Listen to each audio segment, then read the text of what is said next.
There are 45 presidents of the United States. And today we're gonna rank them all, ranging from doing a bad job serving the nation to doing a good job. So without any further ado, let's get into it. What's worse than randomly deporting citizens and being a felon in office? Well, let me tell you some awful things that James Buchanan did when he was in office. He said that slavery was of no importance, which is the biggest lie ever told. I mean, if slavery was a huge issue back then, you wouldn't brush it off like some issue that doesn't affect you. For God's sake, it's fucking slavery we're talking about. People don't take one look in slavery and be like, "Ah, who gives a shit?" That's like me not caring about world hunger. You know that's important. He also gave states the right to determine whether they would allow slavery, wasn't budging on issues that didn't involve slavery, had a strong bias towards the South and didn't prevent the Civil War at all. Overall, he sounds like a piece of shit who barely cared for the country he was serving, which, I mean, that's the point, right? I'm a loser! And unfortunately Andrew Johnson wasn't much better. I mean, by taking one look at his face, you can tell he's an asshole. And he definitely is. Not only did he did terribly with Reconstruction after the Civil War, but he also discouraged the southern states to make the 14th Amendment valid. And if you don't know what the 14th Amendment is, it's basically the amendment that grants citizenship to all people born in the United States and ensures equal protection for all citizens. So basically what Johnson wanted to do was make it harder for Americans to prove that they actually live in the country they say they do. What a dick. But wait, it gets worse. You wanna know what's worse than being a dick? Being a white supremacist. Apparently he had very strict rights towards African Americans. So if you were black around the time when he was president, you were screwed. At least the presidents that show up later in this video cared more about black people because geez man.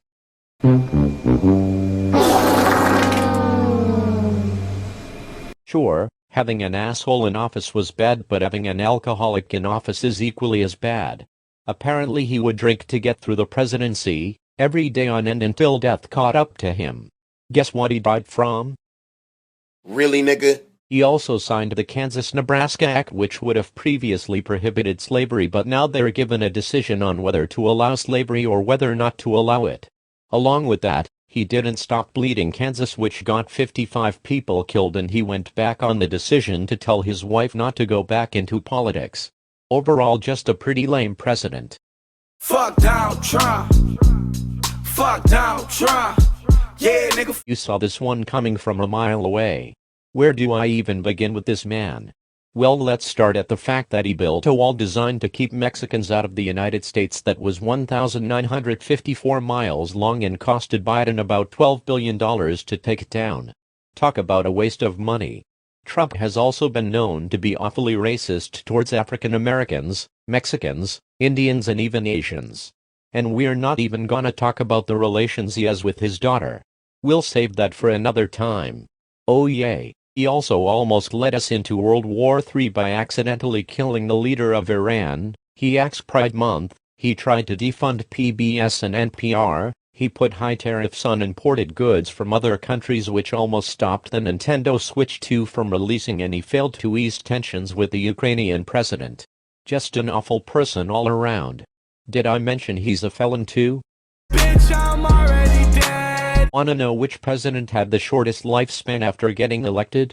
That would be William Henry Harrison, who forgot to wear a hat or overcoat in the rain and ended up getting pneumonia, which killed him just 31 days into his presidency. Talk about stupid. While in his short presidency he did win the Battle of Tippecanoe, he prioritized the expansion of the U.S. rather than representing interests for the Native American tribes. He also, you guessed it, supported slavery. And for his campaigns, he chose image over substance. For my younger viewers who may not understand what that means, it's like an opium artist focusing more on aura than making good music. This man was all show off but didn't do shit. What are you doing? Next was the president who didn't even know how to be a president. He didn't know how to convey his ideas, he didn't know how to campaign, he didn't have a vision, didn't impact the nation, and didn't know what he wanted to do with the country. This man was pretty much useless. At least he was well educated on racism, but that's it. You fucking suck! Herbert Hoover was the president who made the entire economy worse during the Great Depression, where if you were already suffering, that suffering would be made worse by seeing who was in office around the time. While he didn't directly cause it, his policies played into it. He also never really gave a shit towards other people, seeing as he would give aids to corporations rather than the ones who need it. He also tried sending the U.S. Army to remove veterans from camps, and oopsie, some of them got killed.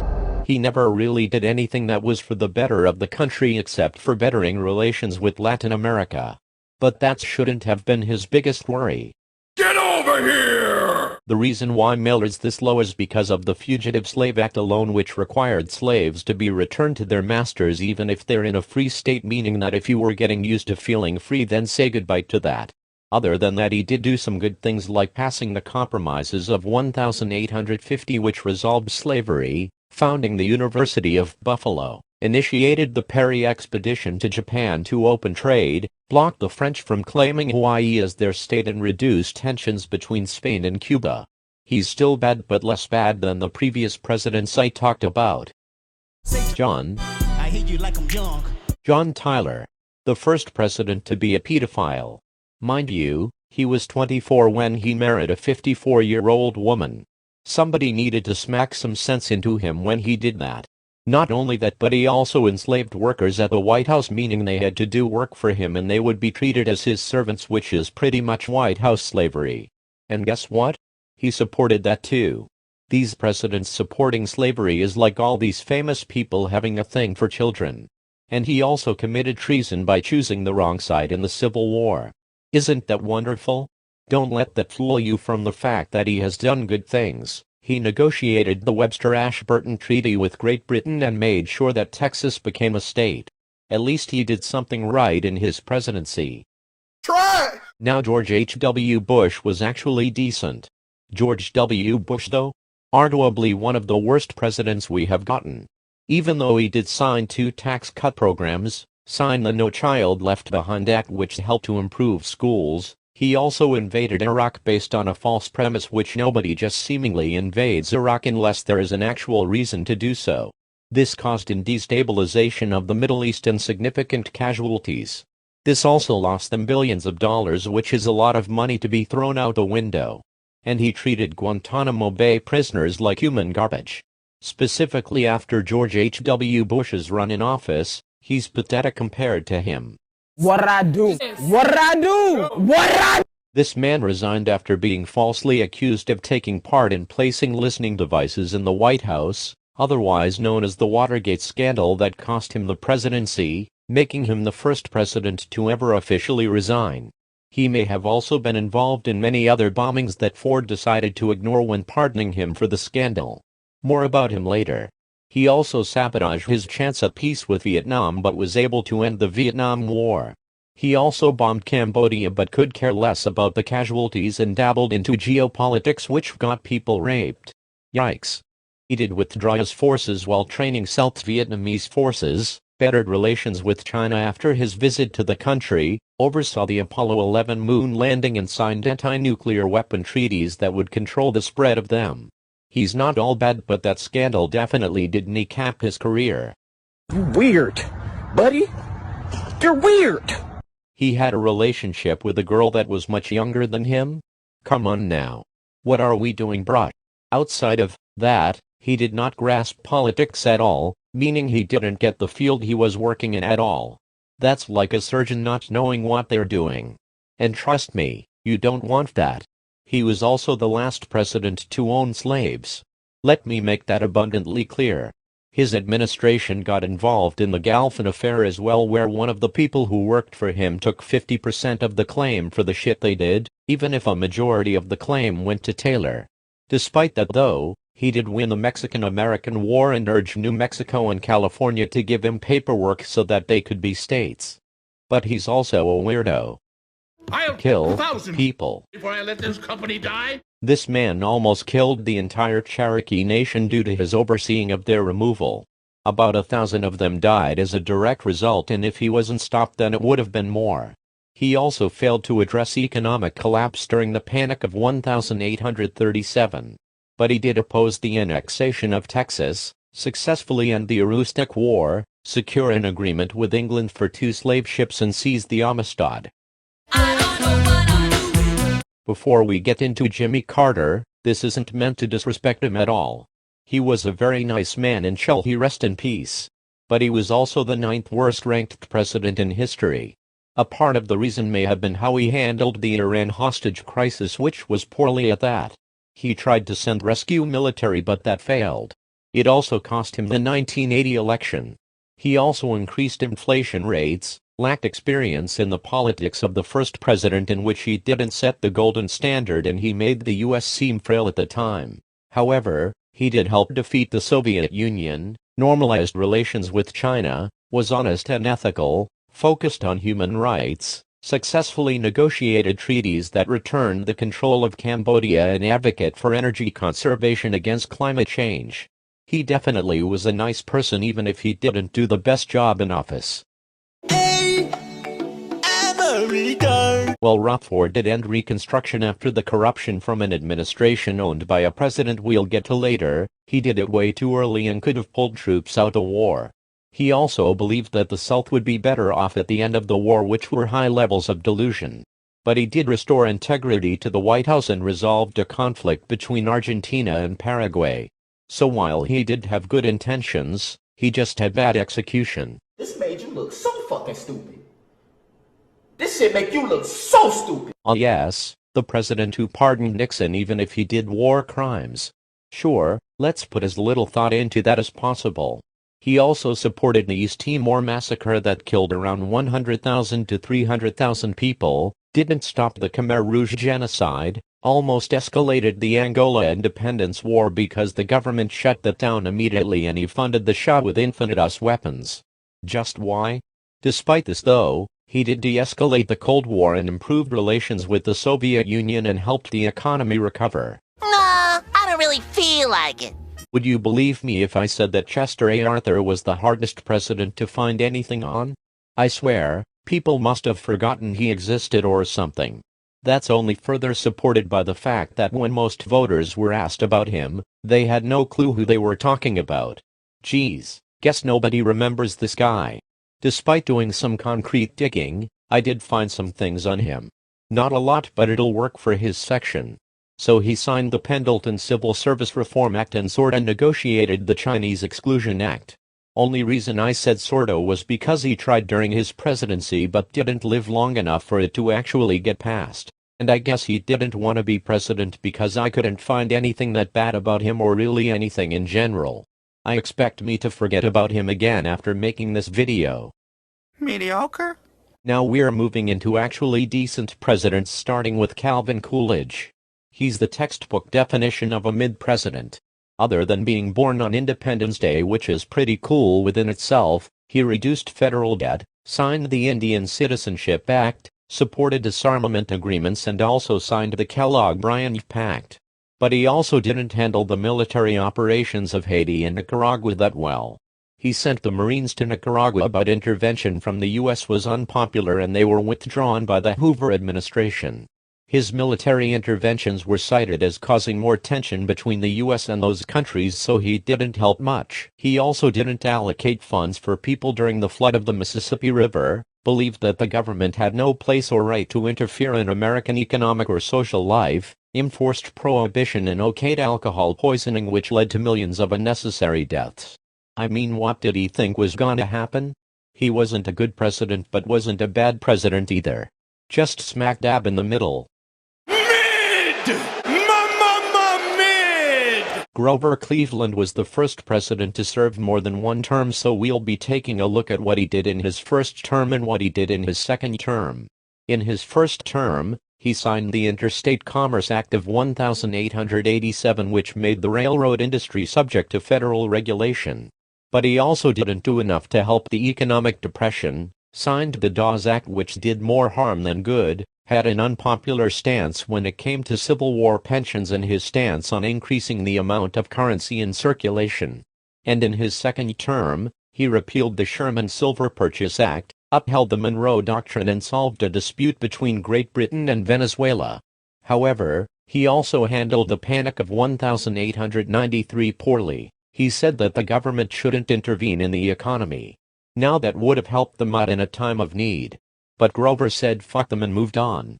He also sent troops to break the Pullman strike, which was a highly controversial decision, failed to stop the signing of the Wilson-Gorman Tariff Act, which lowered tariffs rates and introduced federal income tax. This increased the income tax people making over $4,000 made and increased the amount by 2%. And finally, he resisted making Hawaii a state and had a not-so-popular stance to social issues. He never really did what the people wanted, but some people praised him for being brave about what he believed in. But I believe that he was trying to fuck everyone over and had no sympathy whatsoever. This is fine. I'm okay with the events that are unfolding currently. Howard William Taft introduced the confession of error policy, where an error that was made in the court can be acknowledged. He also oversaw antitrust action, which is the legal step taken to enforce antitrust laws which promote competition and prevent monopolies, as well reducing taxes on imports.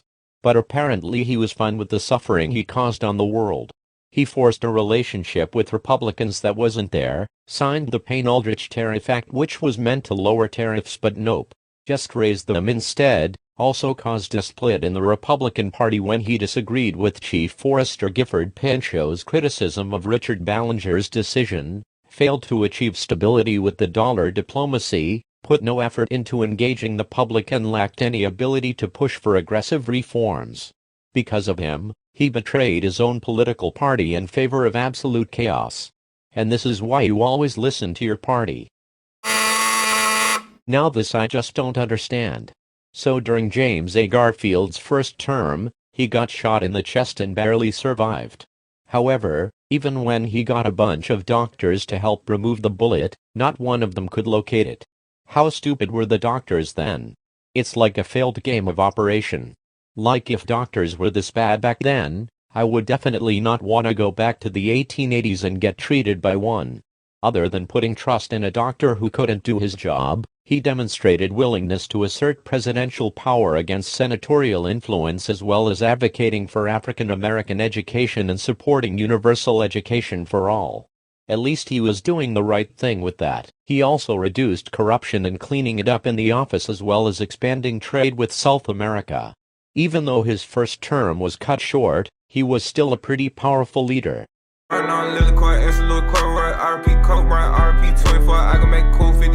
Hey look, I only did it cause it was Cobb's number.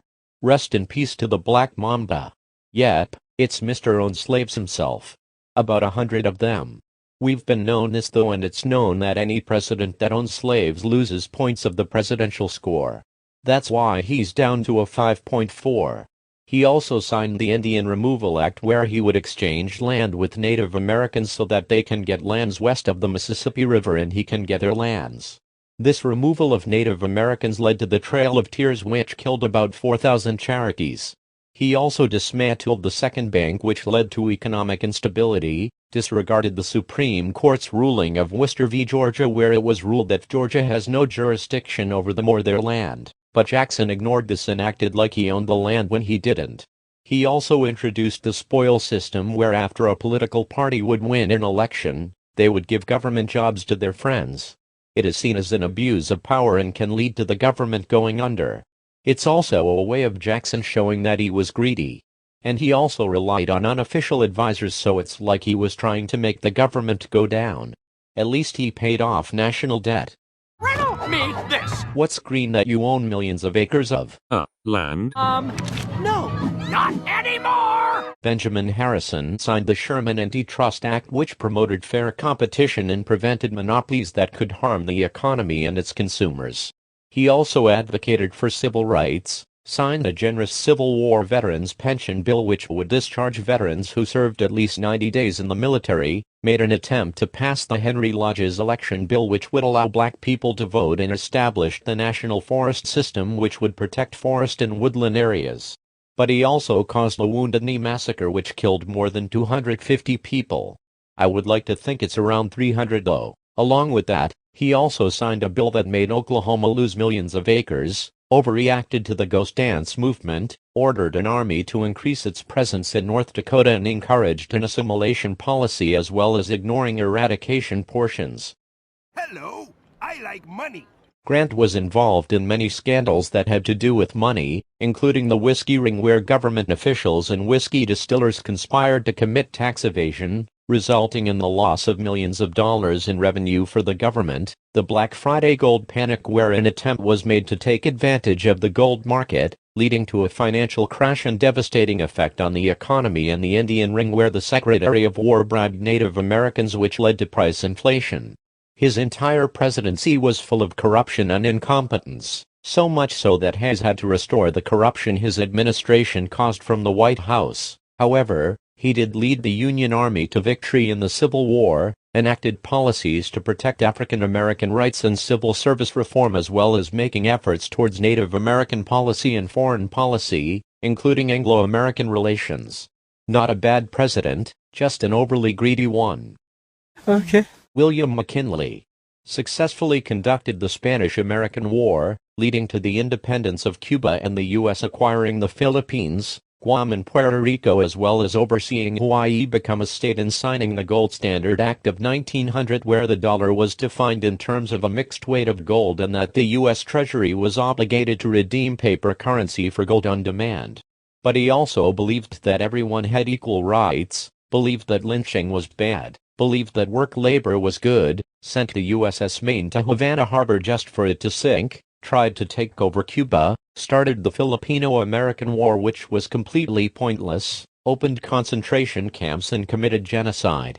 Yep, another president who killed people. Oh, hell no! Woodrow Wilson is one of the most racist presidents that we have ever had in office. Not only did he segregate the federal government workforce, he also let his administration screen a controversial film named The Birth of a Nation, which contributed to the rise of the Ku Klux Klan and supported Jim Crow. For fuck's sake, man. He also enforced the Espionage Act of 1917 and its 1918 amendments. But besides being racist, he established the Federal Reserve System, created the Federal Trade Commission, signed the Clayton Antitrust Act and ended monopolies. I'm still not forgiving him for the racism though. America is a nation that can be defined in a single word. I was going to You know, Joe Biden wasn't actually that bad of a president. I would say he's the most decent one we've gotten in a long time. Despite the controversial decision to pardon his son, he created 16 million jobs for Americans, the biggest increase it's had since the economic crisis in 2007. He also oversaw the economic recovery after COVID, seeing as toilet paper was getting easier to find in stores now. But outside of nominating Merrick Garland, who wasn't successful enough in persecuting Trump, what led to his failure were other things outside of the actions he did, but rather the way he acted. Since he was old, he forgot a lot of the things he wanted to say because he couldn't finish sentences and started stuttering during them. He also slept in the office, which earned him the nickname of Sleepy Joe. But not bad. Could have been better though. He's practically the cooler John at this point. At least Quincy didn't have a weird case, cause what was that about? As for the good things he did, he negotiated the Treaty of Ghent, which ended the 1812, formulated the Monroe Doctrine and advocated against slavery. But he also enacted the Tariff of 1828, which shielded American manufacturing from foreign competition. This caused a nullification crisis that Andrew Jackson had to deal with. Not bad, not bad. Now we're starting to get into some actually good presidents. Remember how I said that George W. Bush was pathetic compared to his far superior counterpart? I meant that. George H.W. Bush was everything he ever wanted to be. You wanna know what he did? Instead of invading a country for no reason, H.W. knew exactly what he was doing in Kuwait. He stopped the Iraqi occupation without getting anyone hurt. That's how you get it done. He also reunited Germany after the Berlin Wall fell, oversaw the passing of the Americans with Disabilities Act, the Immigration Act and the Clean Air Act, as well as authorizing the military invasion of Panama to overthrow its dictator, signing the North American Free Trade Agreement and raising taxes. Only two wrong things he did. Not be more passionate about his campaign and accusing his opponent for being soft. Other than that, solid as a rock. Where'd you get crack? From blacks? What? Now see, James K. Polk was in Andrew Jackson's inner circle of people he was close with. So I would knock points off his presidential score for that, but he's actually better than Jackson ever was. He reduced tariffs through the Walker Tariff, where they went from a 32% to a 25%, which benefited the southern states. He oversaw the creation of the U.S. Naval Academy, acquired large portions of the Southwest, believed in the Manifest Dynasty where the U.S. expanded across North America, ended a dispute with Oregon, and did not support or hinder civil rights. However, he raised tensions between free and slave states, purchased enslaved children to do child labor, provoked the Mexican-American War by sending American troops into undisputed territory, used the gag rule to silence debate on anti-slavery petitions, supported the Indian Removal Act, and heightened divisions between the North and South. At least the slaves he owned were a smaller amount than 100. But I want to say one thing to the American people. I want you to listen to me. I'm going to say this again. I did not have sexual relations with that woman. Not only can he play the sax and have more riz than you could ever imagine, he also expanded NATO, pushed for free trade, had one of the greatest economies ever, had great leadership after the World Trade bombing, settled disputes with the Middle East when Saddam wasn't budging, signed the Iraq Liberation Act and the federal assault weapons ban in 1994. But as you could clearly hear in that clip, he was accused of having a sexual relationship with Monica Lewinsky, in which he did admit to having affairs with her but denied any of it being sexual. He was 49 and she was 22. He also led to a pharmaceutical company getting blown up and repealed the Glass-Steagall Act, which would prevent banks from using depositors' funds for risky speculative investments. Instead, this led to the 2007 economic and housing crisis. But still a cool president to have in office. How we stop the Black Panthers? Ronald Reagan cooked up an answer. Ronald Reagan was the most passionate president alive. Every word of what he said, you could feel it. It resonated in your soul. He did speeches with a purpose. And that is setting by example. Believe it or not, he was also the first actor to ever become president, starring in quite a few movies before he took office in 1981. Bedtime for Bonzo from 1951, Law and Order from 1953, She's Working Her Way Through College from 1962, King's Row from 1942, The Winning Team from 1952, and The Last Outpost in 1951, just to name a few. He also successfully ended the Cold War and boosted economic activity. However, he was involved in the drug wars, which placed laws on specifically African Americans to limit their supply so that he could get his political opponents in prison. He also put America in debt, got involved in the Iran-Contra affair where they sold guns to Iran to secure the release of American hostages, defunded mental health, threatened to fire workers during the PATCO strike unless they returned to work for 2 days, and signed the Mulford Act in attempts to disarm the Black Panthers. Mrs. Obama, get down! Barack Obama was the first and only non-white president to take office, seeing as he was African American. And not only that, but he was also the best modern president we got in recent years. He started his presidency off by signing the Affordable Care Act.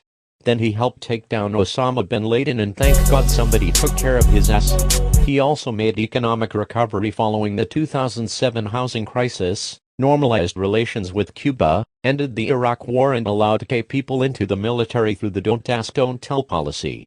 And while he did fund people through his own Obamacare plan, it may have been a little too expensive. He also waited for BP to fix Deepwater Horizon, which was a huge oil spill in the Gulf of Mexico, as well as supporting the Arab Spring, a series of anti-government protests that began in Tunisia. But we are still so grateful for him being in office. Taking my dick in my pants. Oh yes, the president that wouldn't stop whipping his Johnson out in hopes of getting laid by another woman that isn't his wife. There's a point where that's sexual harassment and not actual riz. He also Khalid, his Secret Service agent, had meetings in the bathroom where he would take humongous dumps. He escalated the Vietnam War, forced people to obey his orders by making them stand in a corner, and he also Chris Brown, the Canadian Prime Minister. But hey, look on the bright side. He also led the Great Society that was designed to eliminate poverty, reduce racial injustice and expand social welfare. He also passed the Civil Rights Act, offered Medicare for the elderly, ensured higher education for all through student loans and reformed immigration laws. Lyndon B. Johnson, and the B was for brave because he never backed down. Hold on. Honey, let's get all the kids in this. He was a member of the Founding Fathers, the most important group in American politics. Because of them, the Declaration of Independence got signed. And that's important because it established the foundation of the U.S. nation and its many amendments it has today. Jefferson himself was also an advocate for religious freedom as well as founding the University of Virginia. However, he's yet another slave owner, hunted down fugitives which were runaway slaves, and said that American slavery wasn't as bad as ancient Roman practices. He is still a key part in America as we know it today. Tactical nuke incoming!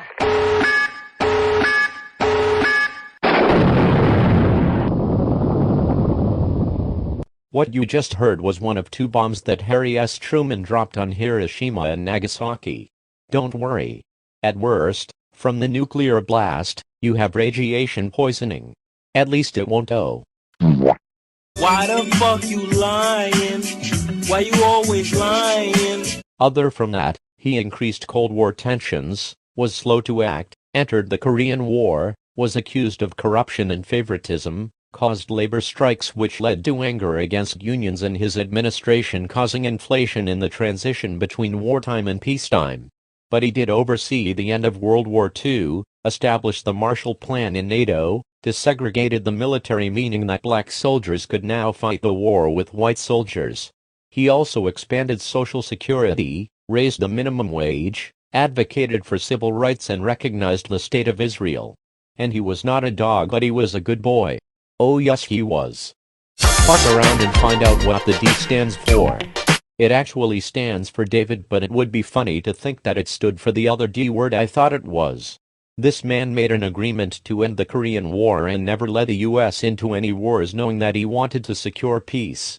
He also had thoughtful views on major issues, had good leadership during the Cold War, focused on a balanced budget, played a main role in the interstate highway system, signed the National Defense Education Act, and oversaw the creation of NASA. But he also overthrew the Guatemalan government, which led to a 40-year-long genocide, chose John Foster Dulles as Secretary of State, overthrew Mohammad Mossadegh, Iran's prime minister, had influence in expanding the CIA, and made an essay award possible for a middle schooler to present a wreath at an unknown soldier's tomb.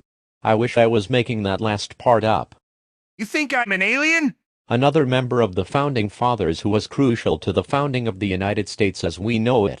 He also advocated for American independence, served in the Constitutional Congress, wrote the Massachusetts Constitution, and signed the Treaty of Paris, which ended the American Revolutionary War.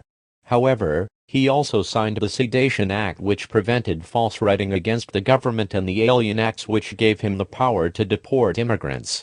That's pretty good.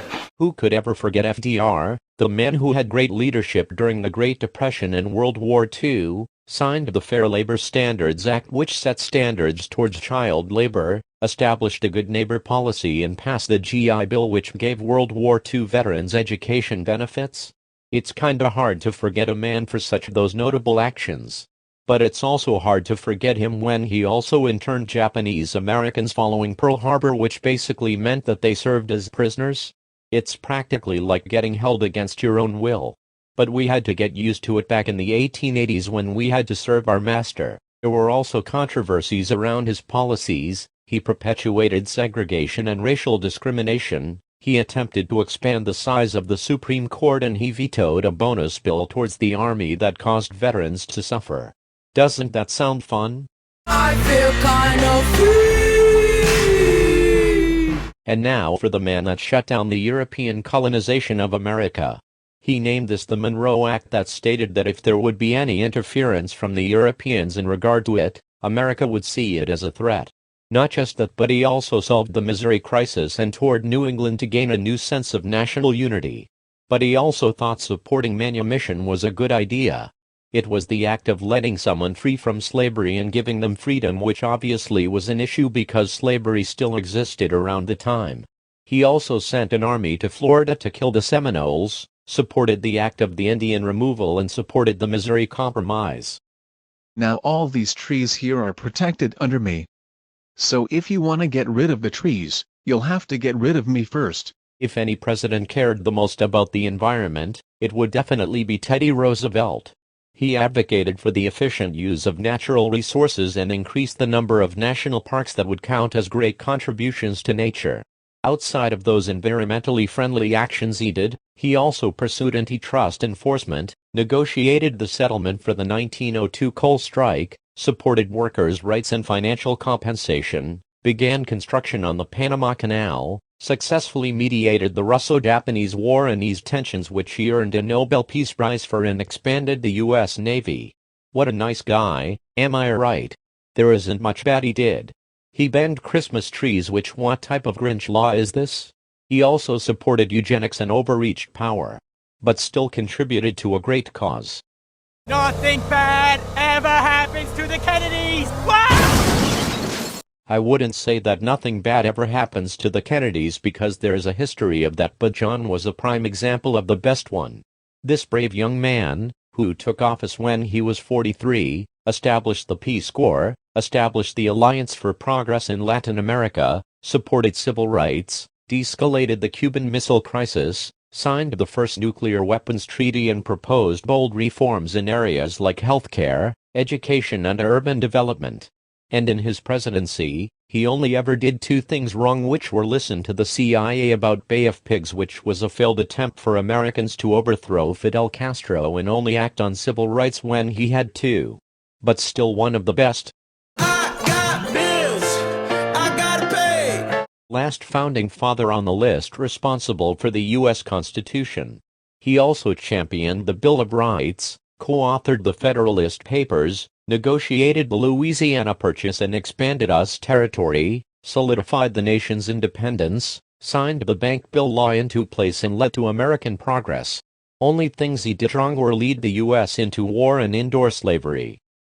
Used to be Joe Washington, now Ben Frank. I had to change the face. The first president to ever do it and the second best of all time. That's because he did a lot of incredible things for this country.